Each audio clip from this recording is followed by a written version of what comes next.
ફાડ્યો, ધીમે ધીમે ફાડી કોઈ પ્લેટમાં કે કાગળ વાટકામાં મૂક્યો, પછી બોલવાનું 1 5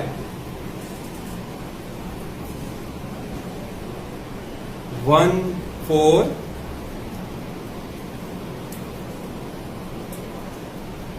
1 3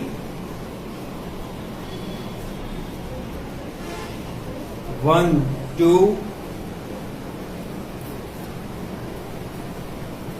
1 1 બને ત્યાં સુધી જ્યારે તમે કાગળને મૂકો છો એના પછી જ મોઢામાંથી ગણતરીના શબ્દો નીકળવા જોઈએ અને બને એટલી મુવમેન્ટ જે છે એ ધીમે ધીમે કરો.